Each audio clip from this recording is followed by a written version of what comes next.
એક બંધુ માતાનો વાળથી કોમળ કર જો પોતાના બાળક ઉપર ફરે તો બંધુ બાળક પણ દ્રવી જાય. શું થઈ જાય? પેલી માતા મારે હો, ઠપકારે બરાબર નહીં. કારણ કે એક તો ઓલ ચંડો હોય. હવે કેવી અવસ્થા એને શું કરવું પડે ભાઈ? ઠપકારવો પડે બરાબરનો.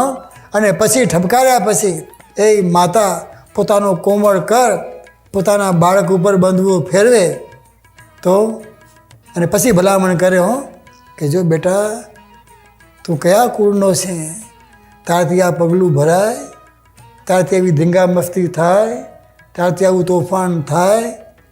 જ્યાં માતાનો વાલથી હાથ ફરે ત્યાં પેલો શું કહે? મમ્મી હવે તોફાન નહીં કરું હો.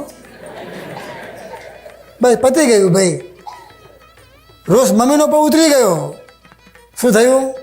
શેનામાં રોષ કરે છે? પોતાના બાળકને સુધારવાને માટે. શું છે? પોતાના બાળકને સુધારવાને માટે.